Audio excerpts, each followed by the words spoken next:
Assalamualaikum sahabat-sahabat yang dirahmati Allah. Hari ini saya akan menceritakan tentang cerita cinta yang penuh luka, pengorbanan, dan keputusan sulit yang akhirnya membawa makna hidup baru. Ia gagal menikah karena tunangannya mati saat akad, tapi 3 tahun kemudian ia nikahi adik tunangannya. Hari itu seharusnya hari paling bahagia dalam hidupnya. Tapi di tengah lantunan akad, tubuh sang tunangan tiba-tiba roboh, tak bernyawa. Tangis berubah jadi teriakan, pelaminan jadi ruang duka. Ia kehilangan cinta sekaligus kehilangan arah hidup. Setiap malam ia berdoa, berharap waktu bisa diputar. Tapi hidup tak pernah semudah itu. 3 tahun berlalu, luka belum sembuh, tapi takdir kembali datang mengetuk. Adik dari tunangannya, gadis yang dulu hanya ia anggap sebagai keluarga, kini menatapnya dengan mata yang sama, penuh kasih dan keberanian. Kalau bukan dia, biarkan aku yang terus menjaga hatimu. Apa yang akan kamu lakukan? Kalau cinta baru datang dari sosok yang mengingatkanmu pada cinta lama yang belum sempat kamu miliki? Cerita ini bukan sekadar soal cinta, tapi tentang kehilangan, keteguhan, dan keberanian memilih kembali. Karena kadang, hidup memeluk kita lewat cara yang paling tidak terduga. Gimana kelanjutan kisahnya? Like dan subscribe ke channel ini sangat membantu serta menghibur dan menjadi amal jariah bagi kita semua. Pagi itu, langit Jakarta tampak cerah, seolah ikut merayakan kebahagiaan yang sudah lama ditunggu. Di sebuah rumah bergaya semi modern di Bilangan Depok, kesibukan mulai terasa sejak subuh. Tamu undangan berdatangan, kursi-kursi sudah tertata rapi, dan tenda putih dipenuhi bunga melati harum menyengat. Naila duduk di ruang rias dengan gaun pengantin berwarna gading. Matanya berbinar, tapi tangannya gemetar. Jantungnya berdebar lebih kencang dari biasanya. Ini hari yang ia impikan sejak 2 tahun lalu. Hari di mana ia akan resmi menjadi istri dari lelaki yang paling ia cintai, Revan. Revan, pria yang dulu datang sebagai senior kampusnya, yang pelan-pelan masuk ke dalam hidupnya dengan cara paling sederhana tapi paling tulus. Mereka berjuang bersama, melewati restu keluarga, hingga akhirnya bisa sampai di titik ini. Titik yang semestinya menjadi awal dari segalanya. Di luar, suara akad mulai dipersiapkan. Revan duduk bersila, mengenakan beskap berwarna putih dan peci yang sedikit miring. Di sebelahnya, ayah Naila yang akan menjadi wali. Semua mata menatap haru. Saudara Revan, saya nikahkan engkau dengan putri saya, Naila, dengan mas kawin seperangkat alat salat dibayar tunai. Revan menunduk. Suaranya tegas, saya terima nikahnya Naila binti Hamdani dengan mas kawin tersebut dibayar tunai. Tepuk tangan pecah, beberapa tamu menitikkan air mata. Naila yang menyaksikan dari balik tirai tak bisa menahan harunya. Tangannya menutup mulut, air matanya mengalir. Namun belum sempat ijab kabul itu dirayakan lebih jauh, Revan tiba-tiba terhuyung. Wajahnya pucat, napasnya pendek-pendek. Ia pegang dadanya, lalu jatuh. Tepat di depan penghulu dan para saksi. Teriakan panik langsung menggema. Ibunda Revan histeris, Naila berlari tanpa peduli gaunnya terseret. Beberapa orang mencoba menolong, memanggil ambulans, memberikan napas buatan. Tapi tubuh Revan tetap diam. Matanya terbuka setengah, tangan yang tadi menggenggam cincin kini lemas terkulai. Revan, bangun, bangun, ini hari kita. Naila mengguncang tubuhnya, menolak percaya. Namun waktu berhenti untuknya hari itu.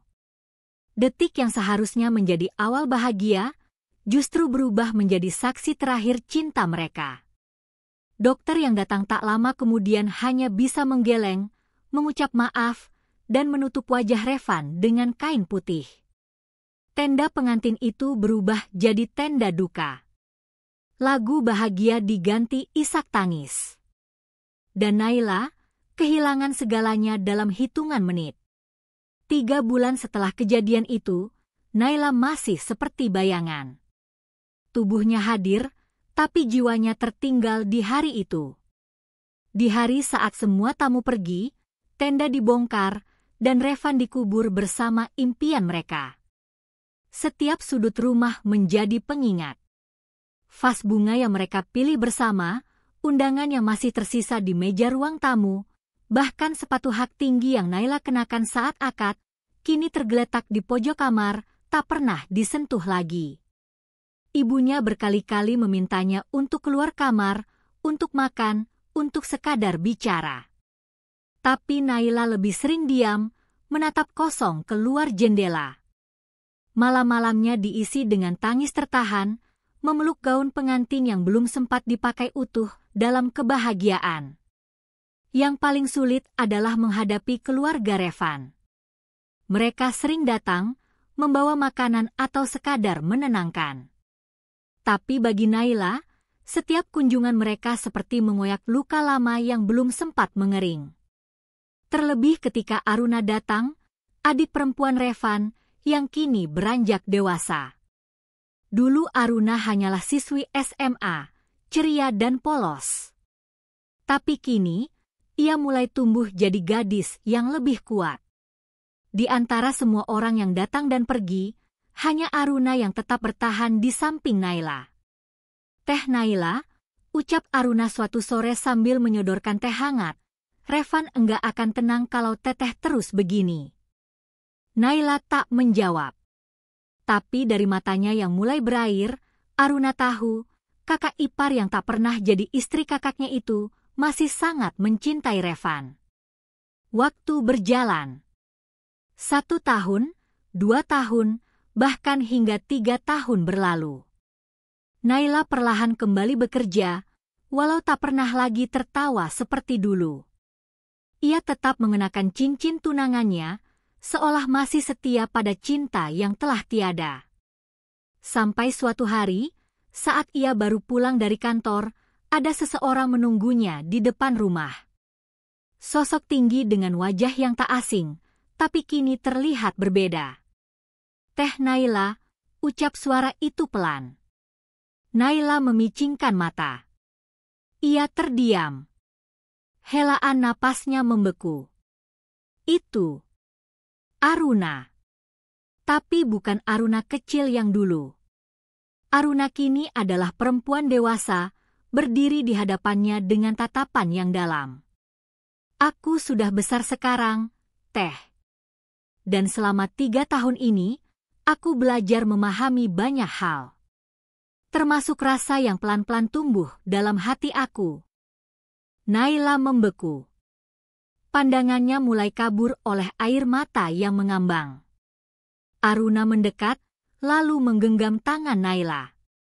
"Aku tahu ini salah. Tapi aku juga tahu, Allah enggak mungkin membiarkan kita saling menemukan tanpa alasan." Malam itu hujan turun pelan. Suara rintiknya menambah sunyi dalam dada Naila yang masih terguncang. Setelah Aruna mengucapkan kata-kata itu, tak ada yang berbicara. Hanya keheningan dan detak jantung Naila yang tak beraturan. Ia menatap wajah Aruna. Wajah yang dulu polos dan lugu, kini berubah menjadi sosok perempuan yang penuh keyakinan. Tapi tetap saja, Naila sulit menerima kenyataan bahwa rasa itu muncul dari Aruna.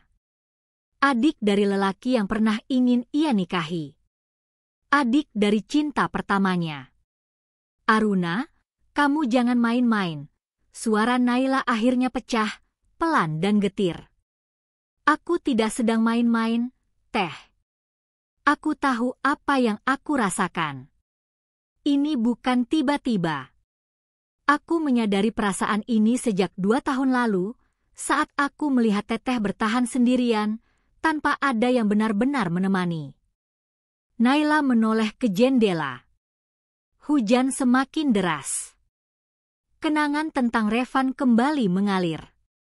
Suara tawanya, cara ia menggenggam tangan Naila, rencana-rencana masa depan yang mereka ukir bersama, semuanya kembali seperti luka yang terbuka lagi.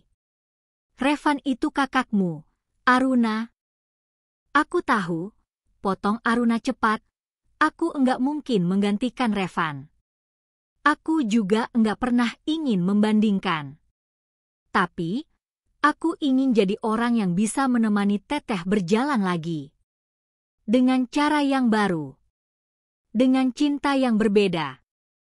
Naila menggigit bibirnya. Perasaannya bercampur aduk.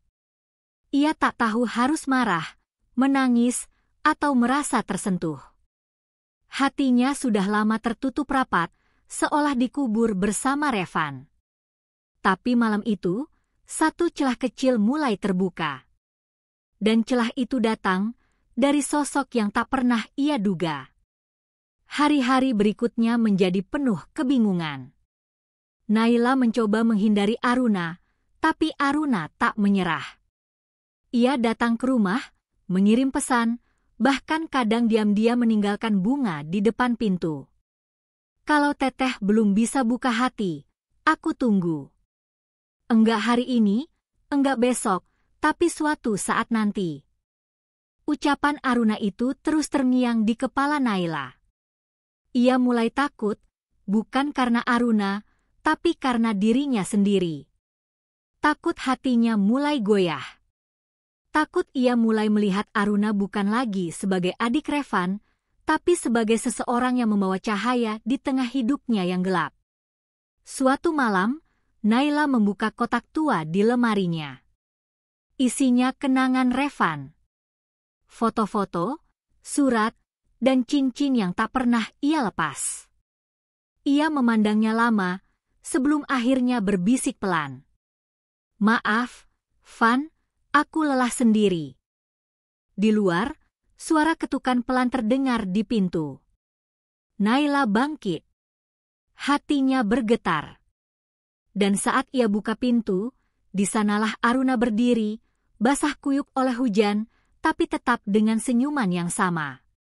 Senyuman yang mengingatkan Naila bahwa hidup tak selalu tentang kehilangan, tapi juga tentang menemukan kembali. Naila membiarkan Aruna masuk. Tubuhnya basah kuyup, tapi matanya tetap hangat memandang. Naila mengambilkan handuk, tanpa berkata sepatah kata pun. Suasana di ruang tamu sunyi. Hanya suara detik jam dinding yang terdengar, seolah waktu ikut menahan napas. Aruna duduk di sofa, meremas ujung handuk sambil menatap lantai. Untuk pertama kalinya sejak malam itu, Naila duduk di hadapannya, berani menatap mata yang dulu hanya ia anggap sebagai bayangan masa lalu Revan. Aku belum bisa kasih jawaban, Aruna, ucap Naila pelan. Aku tahu, jawab Aruna singkat, senyumnya tak berubah. Aku takut. Aku juga. Mata mereka bertemu. Ada rasa yang tak bisa dijelaskan dengan kata-kata. Rasa yang lahir bukan dari romansa biasa, tapi dari luka yang disembuhkan bersama. Naila tahu, cinta Aruna bukan pelarian. Ia menyaksikan sendiri bagaimana Aruna selalu ada, bahkan ketika semua orang berhenti peduli. Tapi tetap saja, bayang-bayang Revan terlalu kuat untuk ditepis begitu saja. Hari-hari setelah itu, Naila mulai membuka diri. Mereka tak langsung menjadi sepasang kekasih, tapi perlahan, Naila mengizinkan Aruna hadir dalam kesehariannya. Menemaninya belanja, membantunya membersihkan rumah, bahkan sekadar duduk diam menonton hujan. Waktu yang mereka habiskan bukan tentang tawa, tapi tentang ketenangan. Tentang dua jiwa yang pernah patah dan belajar berdiri lagi. Namun seperti luka yang belum benar-benar sembuh, tak semua orang bisa menerima apa yang mereka jalani. Suatu siang, Ibu Revan datang. Raut wajahnya dingin, Matanya menatap Naila dengan pandangan tajam. "Apa yang kamu lakukan ke Aruna?" Naila tercekat. Ia tak tahu harus jawab apa. "Ia datang ke rumah, bilang ingin menikah denganmu. Apa kamu sadar, kamu itu calon istri dari almarhum kakaknya?" Naila mencoba bicara, tapi suara Ibunda Revan memotong, tegas dan penuh amarah. "Kamu enggak kasihan sama Revan? Sama kami?" Hari itu Naila kembali merasa jadi penjahat. Ia duduk membatu, tak kuasa melawan kata-kata yang menusuk. Setelah Ibunda Revan pergi, Naila menutup diri lagi. Tak menjawab pesan Aruna, tak membalas telepon. Ia merasa bersalah, seolah mengkhianati cinta yang pernah ia simpan begitu dalam. Namun Aruna tak tinggal diam. Ia datang malam itu juga, berdiri di luar gerbang sambil menunggu. Wajahnya tegas, matanya menantang dinginnya malam. "Teteh boleh benci aku sekarang, tapi aku enggak akan pergi. Aku tahu perjuangan ini enggak mudah. Tapi apa kita akan terus hidup dalam bayang-bayang masa lalu?" Naila hanya bisa menatap dari balik tirai. Jiwanya bergemuruh. Ia tahu, jika malam ini ia membuka pintu, maka itu akan menjadi langkah yang tak bisa ia tarik kembali. Dan saat tangan Naila menyentuh gagang pintu, pintu itu akhirnya terbuka. Pelan, ragu, tapi penuh tekad. Aruna menatap Naila dari bawah anak tangga. Untuk pertama kalinya, Naila menatap balik tanpa air mata, tanpa gemetar. Tapi dengan mata yang merah karena pertarungan batin yang begitu panjang. "Masuklah," ucap Naila lirih. Malam itu, mereka tak banyak bicara. Aruna hanya duduk di kursi makan, sementara Naila menyiapkan 2 gelas teh hangat. Hening yang tercipta bukan karena tak ada yang ingin disampaikan, tapi karena keduanya tahu, ini adalah malam penentu. "Aku sudah bicara ke Mama. Aku bilang, aku serius sama Teteh. Aku ingin menikah, bukan sekadar menyembuhkan masa lalu, tapi membangun masa depan," ucap Aruna tanpa jeda. Naila menggenggam cangkirnya erat. Jantungnya berdetak cepat. Ia tak pernah menyangka akan sampai di titik ini. Dulu ia pikir, hidupnya akan berakhir bersama Revan. Tapi kenyataan membawanya bertemu dengan kenyamanan baru, dalam wujud yang tak pernah ia perkirakan, Aruna. "Aku sayang kamu, Naila. Dan aku tahu, kamu belum sepenuhnya sembuh. Tapi aku siap jadi rumah buat semua luka itu." Naila menunduk. Hatinya ingin percaya, tapi pikirannya terus mengingatkan bahwa hidup bukan dongeng. Banyak mata yang akan mencibir, banyak mulut yang akan menghakimi. Beberapa hari kemudian, Naila pergi ke makam Revan. Ia berdiri lama di sana, membawa bunga kesukaan Revan dan selembar surat yang ia tulis sendiri malam sebelumnya. Isinya tak panjang, hanya curahan hati yang selama ini ia pendam. "Van, maaf, aku enggak bisa terus hidup dalam luka. Aku tahu kamu pengin aku bahagia. Dan seseorang datang bukan buat menggantikan kamu, tapi buat menggandeng aku keluar dari kesedihan yang panjang ini." Air mata Naila jatuh, tapi kali ini bukan karena kehilangan, melainkan karena keberanian. 2 minggu setelah itu, Naila memutuskan untuk bertemu kembali dengan Ibunda Revan. Ia datang sendiri, tanpa Aruna, dengan niat yang bulat. "Aku tahu ibu kecewa. Tapi biarkan aku jelaskan, aku enggak bisa pilih kepada siapa hati ini berpindah. Aruna bukan Revan, dan aku enggak pernah niat gantikan siapa-siapa. Tapi kalau Allah mengizinkan, biarkan aku berjuang buat kebahagiaan kami yang baru." Ibunda Revan terdiam lama. Wajahnya datar. tapi matanya menunjukkan gejolak yang tak bisa ia sembunyikan. "Kalian yakin sanggup jalani ini?" tanyanya akhirnya, suara pelan namun tajam. Naila mengangguk. Jawabannya tak keluar dari mulut, tapi dari sorot mata yang telah lelah menangis dan kini ingin sembuh. Hari itu tak ada pelukan, tak ada restu yang langsung keluar. Tapi tak ada lagi penolakan. Dan itu cukup. Beberapa minggu setelah itu, kabar mengejutkan menyebar di keluarga besar. Naila akan menikah. Bukan dengan Revan, tapi dengan adiknya, Aruna.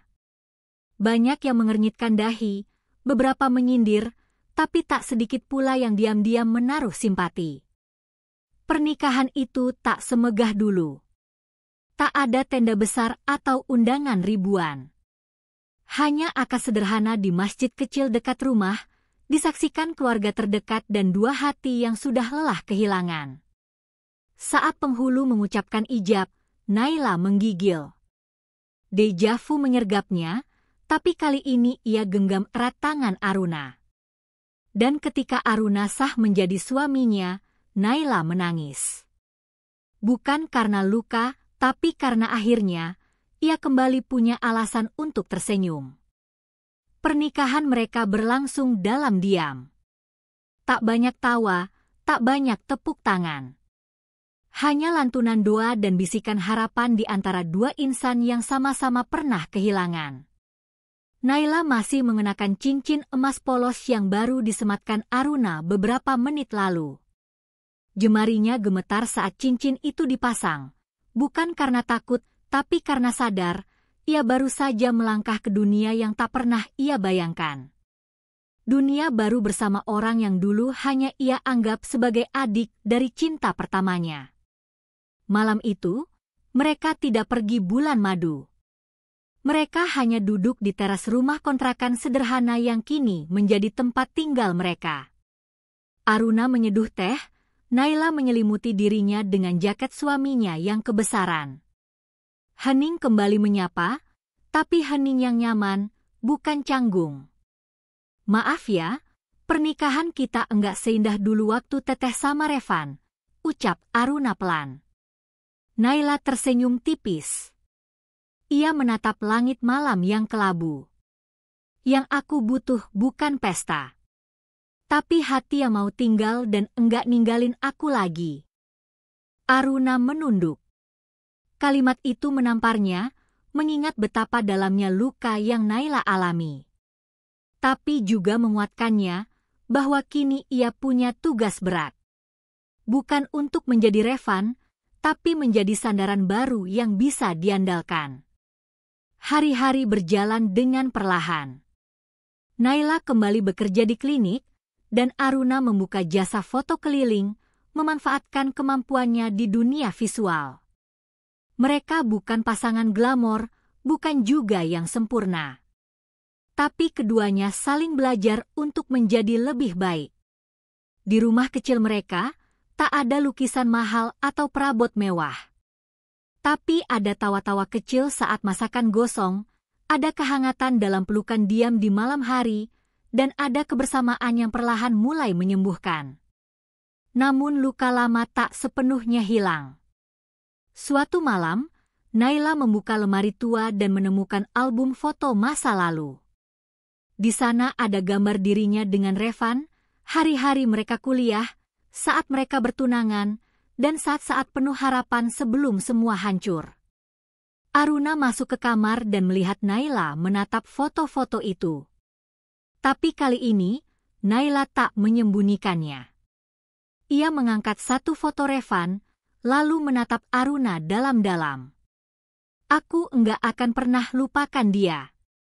Tapi aku juga enggak mau terus hidup dalam masa lalu." Aruna duduk di sebelahnya. Ia menggenggam tangan Naila dan mengangguk. "Kita enggak usah lupakan siapa-siapa.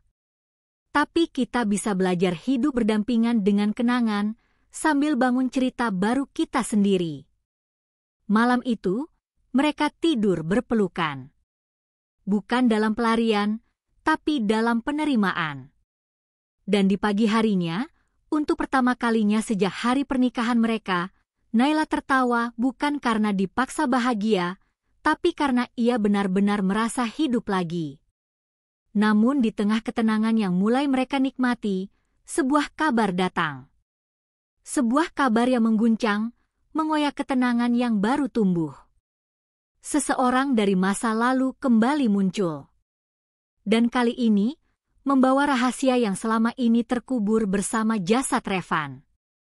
Pagi itu, Naila sedang menyapu halaman ketika sebuah mobil hitam berhenti di depan rumah kontrakan mereka. Seorang pria paruh baya turun, mengenakan kemeja lusuh dan celana bahan. Wajahnya asing, tapi sorot matanya seperti menyimpan sesuatu yang berat. "Permisi, ini rumahnya Bu Naila?" tanyanya dengan suara serak. Naila mengangguk. Tangannya masih memegang gagang sapu, tapi tubuhnya menegang. "Saya Darto, dulu sopir pribadi almarhum Pak Herman, ayahnya Revan dan Aruna." Naila mengerutkan dahi. Nama itu sudah lama tak ia dengar. Pak Herman meninggal tak lama setelah Revan terkena stroke mendadak. Sejak itu, keluarganya makin tertutup, dan Aruna pun jarang membahas soal masa lalu ayah mereka. Pak Darto menunduk, lalu menyerahkan sebuah map coklat. "Saya tahu saya seharusnya tidak ke sini. Tapi ini sudah 3 tahun saya simpan. Dulu saya diminta tutup mulut. Tapi hati saya tidak tenang. Kematian Revan tidak seperti yang semua orang kira." Dunia Naila seolah berhenti berputar. Ia mengambil map itu dengan tangan gemetar. Perlahan ia buka dan menemukan beberapa lembar hasil pemeriksaan medis, salinan laporan asuransi, dan sebuah surat tangan ditulis oleh Revan sendiri seminggu sebelum akad mereka. Dalam surat itu, Revan menulis dengan terbata, "Naila, kalau aku tak sempat nikahi kamu, maafkan aku. Aku tahu tubuhku sudah tak kuat. Tapi aku tak ingin kamu tahu, karena aku ingin kamu tetap bahagia hari itu. Aku hanya ingin mati sebagai lelaki yang sempat mengucap ijab atas namamu. Walau cuma sebentar." Tangan Naila bergetar hebat. Air matanya tumpah, dadanya sesak. Ia tak tahu harus marah atau bersyukur. Revan selama ini tahu bahwa hidupnya tak lama lagi. Tapi ia memilih merahasiakannya demi membuat hari pernikahan mereka tetap terjadi walau hanya sepersekian menit. Pak Darto menunduk lebih dalam. Waktu itu almarhum Pak Herman tidak ingin penyakit Revan diketahui siapapun. Bahkan Aruna pun tidak tahu. Mereka takut rencana pernikahan batal. Tapi Revan tetap memaksa datang hari itu, meski dengan obat penahan sakit yang makin hari makin tak mempan. Naila menutup wajahnya. Dunia yang ia pikir telah ia pahami, kembali runtuh. Malam harinya, ia duduk di ruang tengah bersama Aruna. Map coklat itu terbuka di meja, dan surat Revan terbentang di antara mereka. Aruna menangis, tapi bukan tangis kesedihan semata, melainkan tangis karena rasa bersalah. Aku enggak tahu Revan sakit seberat itu." Naila menggenggam tangan Aruna. Kini semuanya terasa berbeda. Perasaan mereka bukan lagi soal siapa yang lebih mencintai atau siapa yang menggantikan siapa. Tapi tentang 2 orang yang kehilangan sosok yang sama dan berjuang untuk tetap hidup setelah ditinggalkan. Keesokan harinya, Naila dan Aruna mengunjungi makam Revan bersama. Mereka tak membawa air mata kali ini, tapi membawa bunga dan doa. "Aku sudah tahu semuanya, Van," bisik Naila lirih di samping Nisan. "Dan aku mengerti kenapa kamu memilih jalan itu. Tapi sekarang, izinkan aku melangkah. Dengan dia, adikmu, yang kini jadi penuntun hidupku." Aruna berdiri di belakang Naila, memejamkan mata. Di bawah langit mendung yang tak kunjung hujan, keduanya berdiri dalam diam. Menerima kenyataan yang selama ini tersembunyi, dan melepaskan beban yang selama ini mengikat langkah mereka.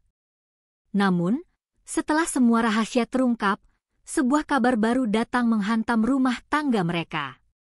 Kali ini bukan dari masa lalu Revan, tapi dari masa lalu Naila sendiri. Sudah lewat tengah malam ketika ponsel Naila berdering.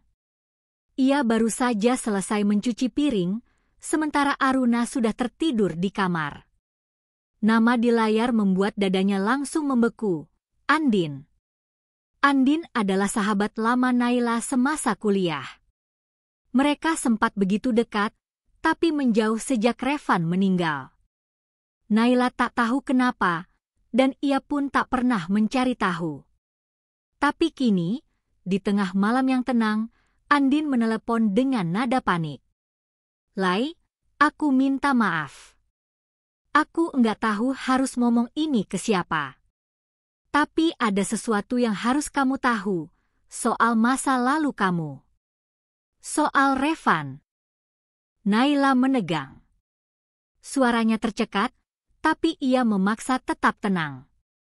"Apa maksud kamu?" Andin terisak di ujung telepon. "Revan pernah menyembunyikan sesuatu dari kamu. Dan aku ikut menyembunyikannya waktu itu. Karena aku takut, Lai. Tapi sekarang aku enggak bisa diam lagi." Setelah telepon ditutup, Naila terduduk di lantai dapur. Tangannya dingin, pikirannya kacau. Ia tak bisa tidur malam itu. Dan keesokan paginya, ia pergi ke rumah Andin, meninggalkan Aruna tanpa banyak penjelasan. Andin menyambutnya dengan wajah penuh penyesalan. Di ruang tamu sempit itu, akhirnya semua rahasia dibuka. Tentang masa lalu Revan yang pernah menjalin hubungan rahasia dengan seseorang yang sangat dekat dengan Naila. "Revan pernah pacaran diam-diam sama Nisa, adik kandungmu." Kalimat itu menghantam Naila seperti palu godam.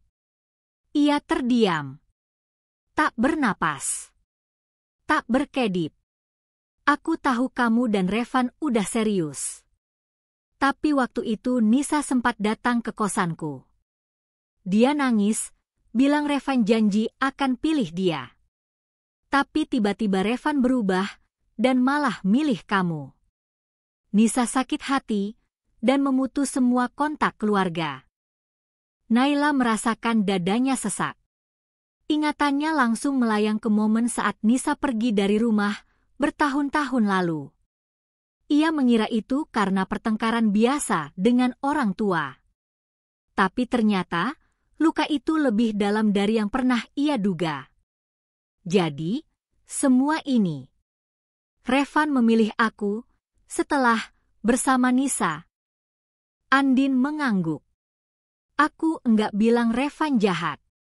Mungkin dia berubah. Tapi kamu berhak tahu semua ini, Lai. Sebelum kamu teruskan hidupmu dengan adiknya."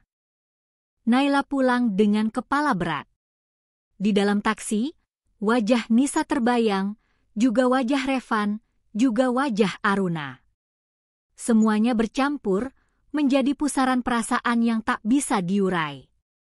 Saat ia tiba di rumah, Aruna sudah menunggunya di ruang tengah. Wajahnya cemas, napasnya tak teratur. "Teteh kemana?" "Aku khawatir." Naila menatapnya lama. Tak ada kata yang keluar. Hanya air mata yang pelan-pelan turun di pipinya. "Aku baru tahu sesuatu yang mungkin akan mengubah semuanya." Aruna mendekat, menggenggam tangan Naila. "Apapun itu, kita hadapi sama-sama." Tapi Naila melepaskan genggaman itu. "Apa kamu masih mau bersamaku?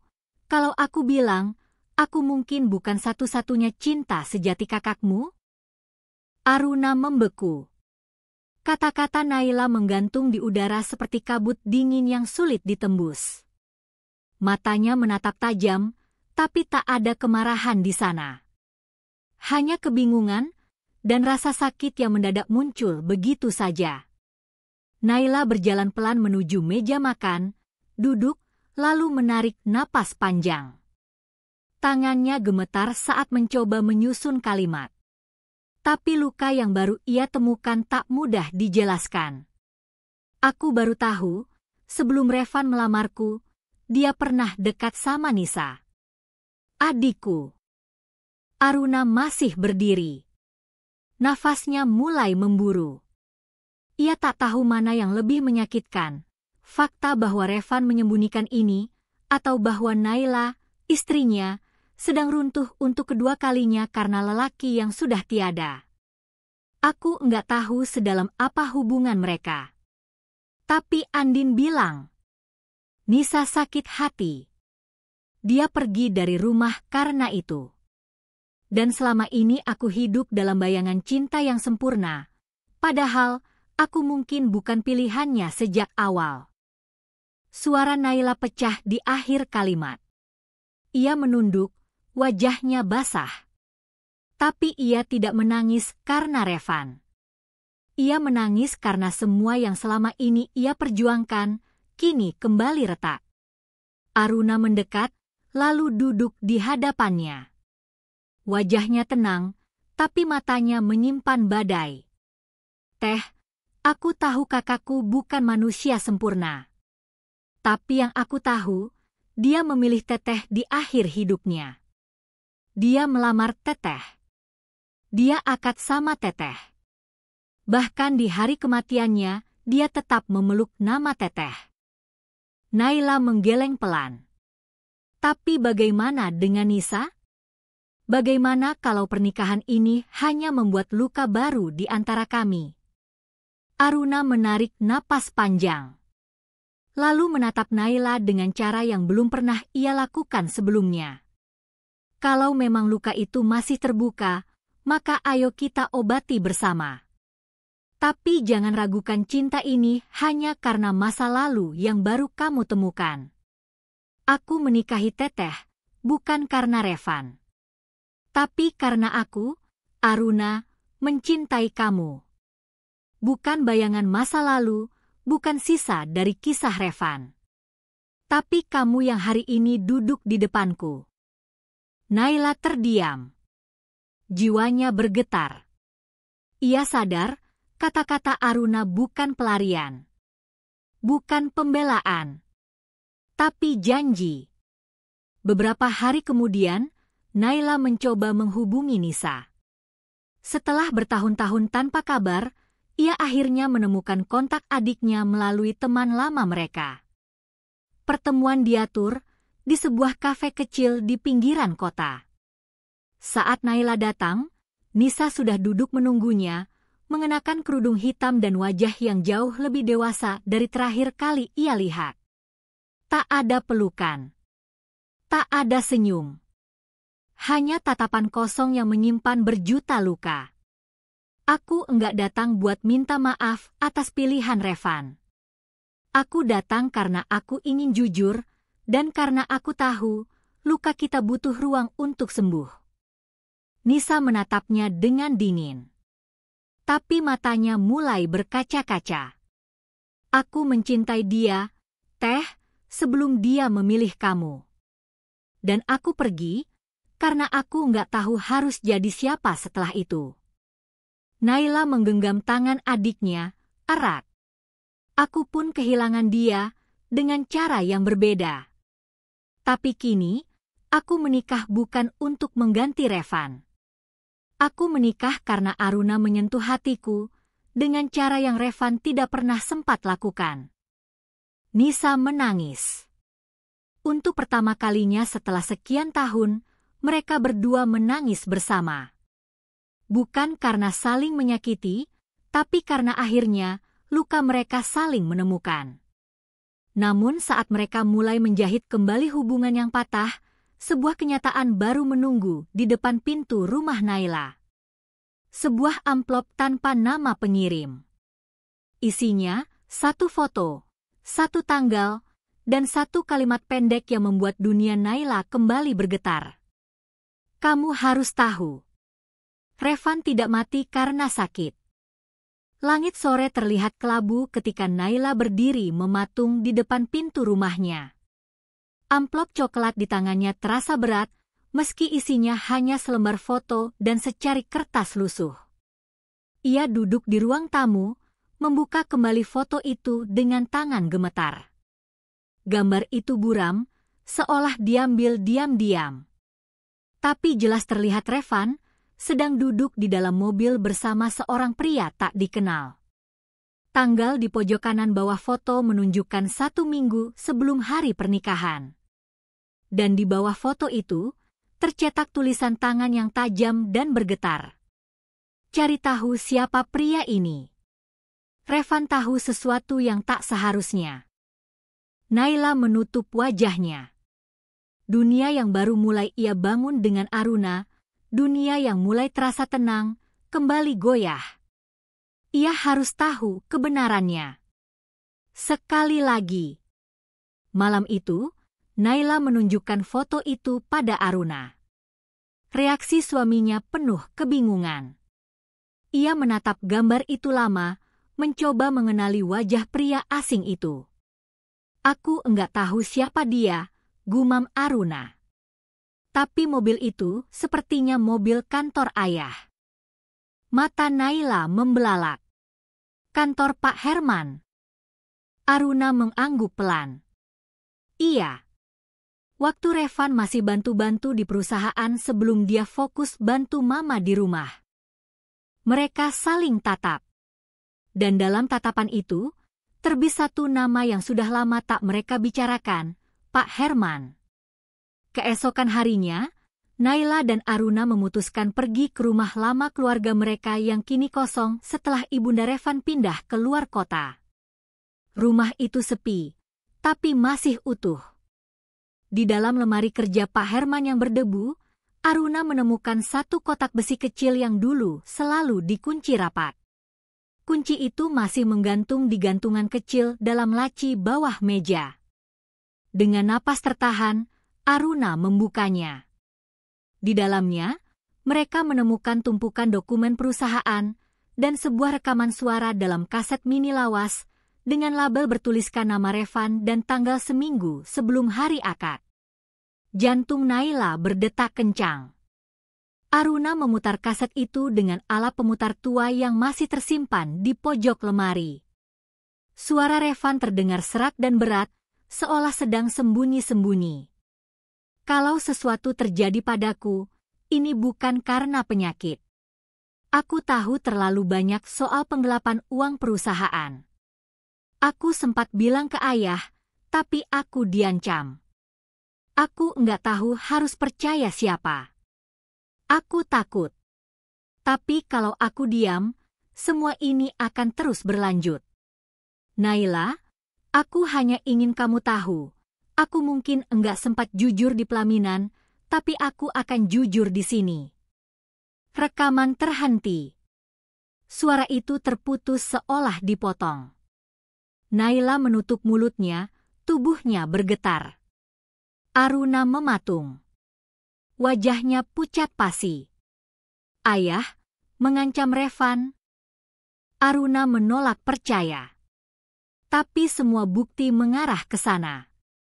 Foto. Rekaman. Dan sikap Pak Herman yang berubah total beberapa hari sebelum Revan meninggal. Kalau Revan tidak meninggal karena penyakit. Kalimat itu menggantung. Tapi maknanya menggema. Mereka tak bisa diam. Naila dan Aruna membawa semua bukti itu ke seorang pengacara kenalan lama Revan. Ia menyarankan untuk membawa ke jalur hukum. Tapi langkah itu berat. Nama keluarga, kehormatan, dan luka lama akan kembali terbuka. Di malam yang dingin, Naila dan Aruna duduk berhadapan. Wajah mereka letih. Tapi dalam letih itu ada tekad yang sama. Kita harus tahu kebenarannya. Walaupun akhirnya menyakitkan, ucap Naila lirih. Aruna menggenggam tangan istrinya. Dan aku akan di samping kamu. Sama seperti dulu kamu bertahan sendirian demi Revan. Sekarang, kamu enggak sendiri. Namun langkah mereka belum sempat dimulai, saat keesokan paginya, seseorang mengetuk pintu rumah mereka dengan wajah panik. Maaf, ada yang harus kalian lihat. Kabar soal Pak Herman muncul di berita pagi ini. Televisi di ruang tengah menyala dengan volume yang pelan. Layar menampilkan siaran berita pagi dengan headline besar berwarna merah yang membuat dada Naila dan Aruna langsung sesak. Penyelidikan ulang dugaan penggelapan dana perusahaan Herman Group, mantan direktur dinyatakan terlibat. Gambar Pak Herman terpampang di layar. Wajahnya terekam kamera sedang digiring keluar dari rumah mewah oleh petugas berseragam. Wajah yang dulu mereka hormati, kini terlihat tua, lelah, dan penuh dosa. Naila duduk perlahan, tubuhnya seperti kehilangan tenaga. Aruna berdiri membeku. Napasnya tak teratur. Ini enggak mungkin, gumam Aruna. Namun semua sudah tak bisa ditutup lagi. Berita itu menyebutkan bahwa seorang mantan karyawan anonim yang kemudian diketahui adalah Pak Darto, sopir lama keluarga mereka, telah menyerahkan rekaman dan bukti terkait penggelapan dana dan manipulasi laporan perusahaan. Nama Revan pun disebut sebagai sosok yang pernah mencoba membongkar semuanya, tapi kemudian meninggal secara mendadak sebelum sempat bersaksi. Dunia Aruna runtuh. Ia merasa dikhianati oleh sosok ayah yang selama ini ia bela habis-habisan. Ia teringat bagaimana ibunya selalu terlihat murung menjelang wafatnya Pak Herman. Mungkin selama ini ia tahu. Tapi memilih diam, memilih tunduk pada dosa demi nama keluarga. Sore harinya, rumah mereka didatangi wartawan. Beberapa tetangga mulai berbisik. Nama keluarga mereka kembali jadi bahan gunjingan. Bukan karena kisah cinta yang tak biasa, tapi karena skandal besar yang akhirnya terbuka. Naila melihat Aruna duduk sendirian di teras. Wajahnya gelap, mata kosong menatap langit. Naila duduk di sebelahnya, tak berkata apa-apa.